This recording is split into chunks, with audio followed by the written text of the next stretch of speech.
Arthur, Ilara's father, was turning 50, and his birthday party was supposed to be perfect. His wife Isolda's house was a sanctuary of order and appearance, with crystal glasses lined up and polite conversation. For 14-year-old Ilara, it was a torture chamber. The shrill sound of her aunt's laughter, the clinking of cutlery, the strong perfume of the female guests, everything blended into a wave of noise that drowned her. She huddled near the window, trying to focus on the pattern of raindrops on the glass, but it was useless. Suddenly, her younger cousin, trying to be funny, popped a balloon near her ear. The sound was like a gunshot. Ilara's control shattered. She didn't scream. She did the only thing her panicked body could do. She knocked over the nearest drinks table, sending a cascade of crystal and champagne to the floor. The silence that followed was broken by her mother's gaze. It wasn't a look of concern. It was one of icy fury, of public humiliation.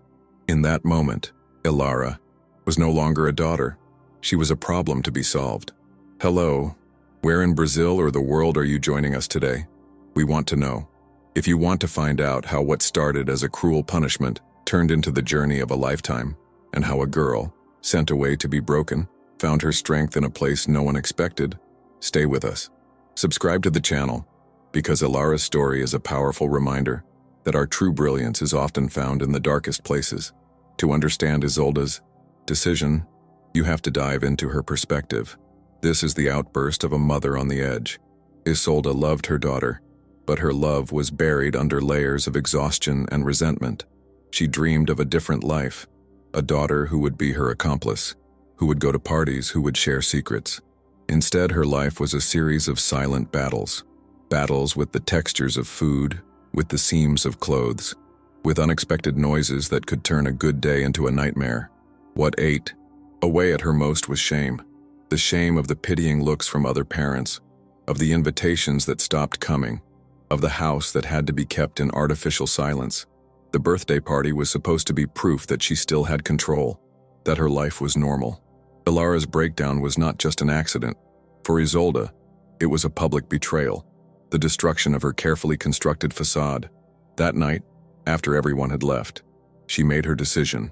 Her brother had a horse farm, hours away, a rustic place full of hard work.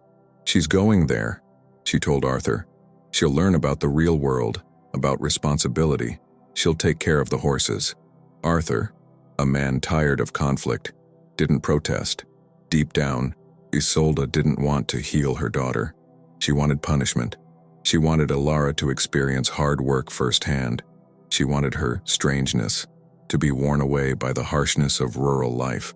It was a decision born of anger and despair, the last resort of a woman who couldn't fight anymore. The false hope in this case was Isolda's. She hoped that hard work, the sun and the dirt would somehow fix Ilara. She imagined her daughter returning tougher, more normal. For Ilara, arriving at the ranch was the realization of all her fears.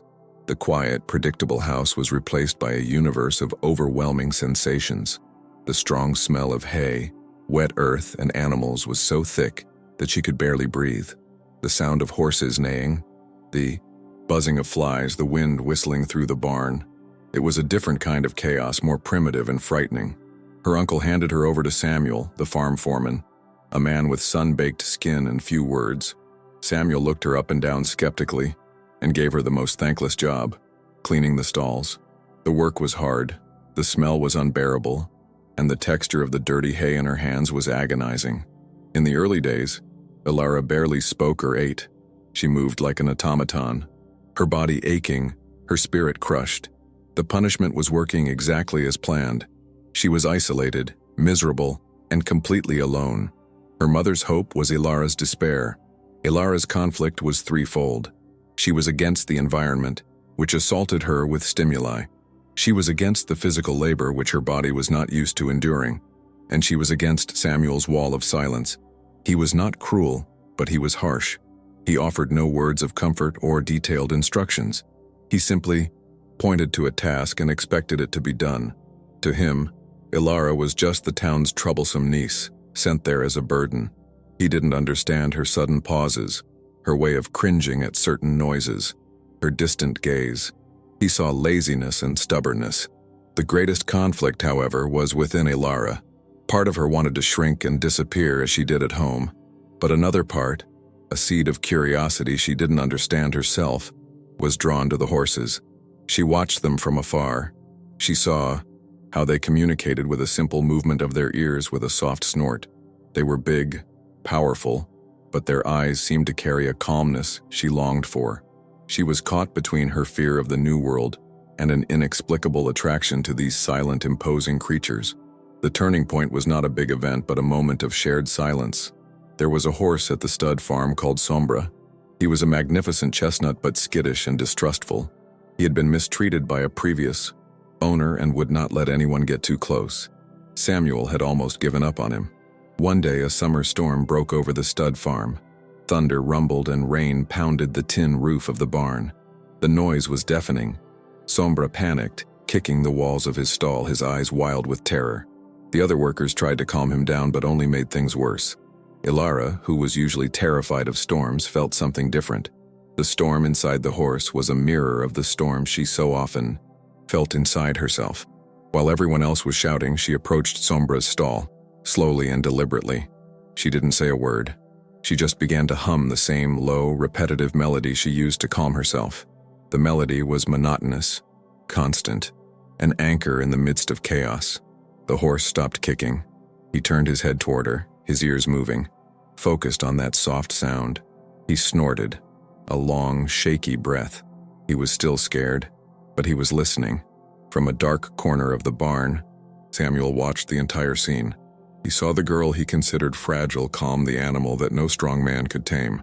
In that moment, he no longer saw a troubled girl. He saw a gift. After that day, Samuel changed. He quietly began assigning Ilara to take care of Sombra. The first victory was routine. Ilara learned how to brush the horse's coat. The repetitive movement of the brush, the soft texture of the fur, the rhythmic sound, all of it calmed her. She learned Shadow's language, the tremor in his skin that meant to fly, the way he tilted his head to ask for more affection. She didn't need words. They understood each other. The second victory was confidence. One day, Samuel held Sombra's reins and with a simple nod, indicated that Ilara should mount. She hesitated, her heart racing. But when she looked into the horse's eyes, she saw not danger, but an invitation. With Samuel's help, she mounted. The moment she felt herself on Sombra's back, something changed. The horse's movement was not chaotic. It was rhythmic and powerful. For the first time in her life, Ilara did not feel clumsy. She felt strong, centered, in perfect sync with another living creature. The world, seen from atop Sombra's back, seemed less frightening. The biggest victory came months later at a small local fair. There was a simple obstacle course competition. Samuel, to everyone's surprise, entered Ilara and Shadow. Isolde and Arthur were forced by their uncle to attend, expecting another humiliation. What they saw left them speechless. They saw their daughter, the quiet, clumsy girl, guiding a half-ton horse with a confidence and grace they never dreamed possible. She and the horse were not two entities. They were one, moving in a silent dance of mutual trust. Ilara did not smile, but her eyes shone with a light that no one had ever seen before. She was no longer hiding. She was shining. One night, sitting on the porch, Samuel watched Ilara walk with Shadow in the moonlight. He reflected on his own life, on decades of working with horses. He had always believed in firmness, discipline, in showing the horse who's boss. But Ilara taught him something new. She didn't dominate Shadow. She listened to him. She felt his fear and calmed him. She understood his distrust and respected it. She didn't try to break the horse's spirit. She healed him. Samuel realized that this was what people, including himself at first, had tried to do with Ilara. They tried to force her to be something she wasn't. They tried to break her silence, her sensitivity, her quirks. They failed to see that these were not weaknesses. They were her strengths. Her sensitivity to sound made her the only person capable of understanding Sombra's panic. Her silence made her an extraordinary listener, able to decipher the non-verbal language of animals. What the world saw as a disability was, in fact, a different and powerful form of perception. He, the experienced foreman, learned from that city girl the most important lesson of his life. True communication is not about talking, but about listening. And true strength is not about breaking, but about building trust. The victory at the fair was not a fairy tale ending. It did not erase years of pain and misunderstanding, but it was a beginning. Isolde and Arthur saw their daughter in a way they had never seen her before. Their shame was replaced by a confused sense of shock and a budding pride. The trip home was quiet, but it was a different kind of quiet, full of unspoken thoughts. Ilara did not return home immediately. It was decided that she would spend more time at the stud farm, where she was clearly thriving. The family dynamic changed. Weekend visits were no longer a tense obligation. Arthur began spending time with Samuel, trying to understand the world his daughter now inhabited. Isolde, in a gesture worth more than 1,000 words of apology, showed up one day with a gift for Ilara, a pair of high-quality riding boots. She didn't know what to say, so she said it with the only language she knew, an expensive gift. But to Ilara, the gesture meant that her mother was finally seeing her. The punishment turned into a purpose. The place where she was sent to be broken became the place where she found herself. The family still had a long way to go, but now they were no longer trying to force Ilara into their world. They were tentatively trying to learn how to enter hers. Sometimes, the places we are sent to break are exactly the places where we learn to become unbreakable. Ilara's story teaches us that strength does not come from conformity, but from the courage to shine, even when the world tries to extinguish our light. If this story resonated with you, if it reminded you of the strength that can be found in the most unexpected places, please like, comment, and subscribe to the channel. Your interaction helps us continue telling stories that matter. Someone may need to hear this today.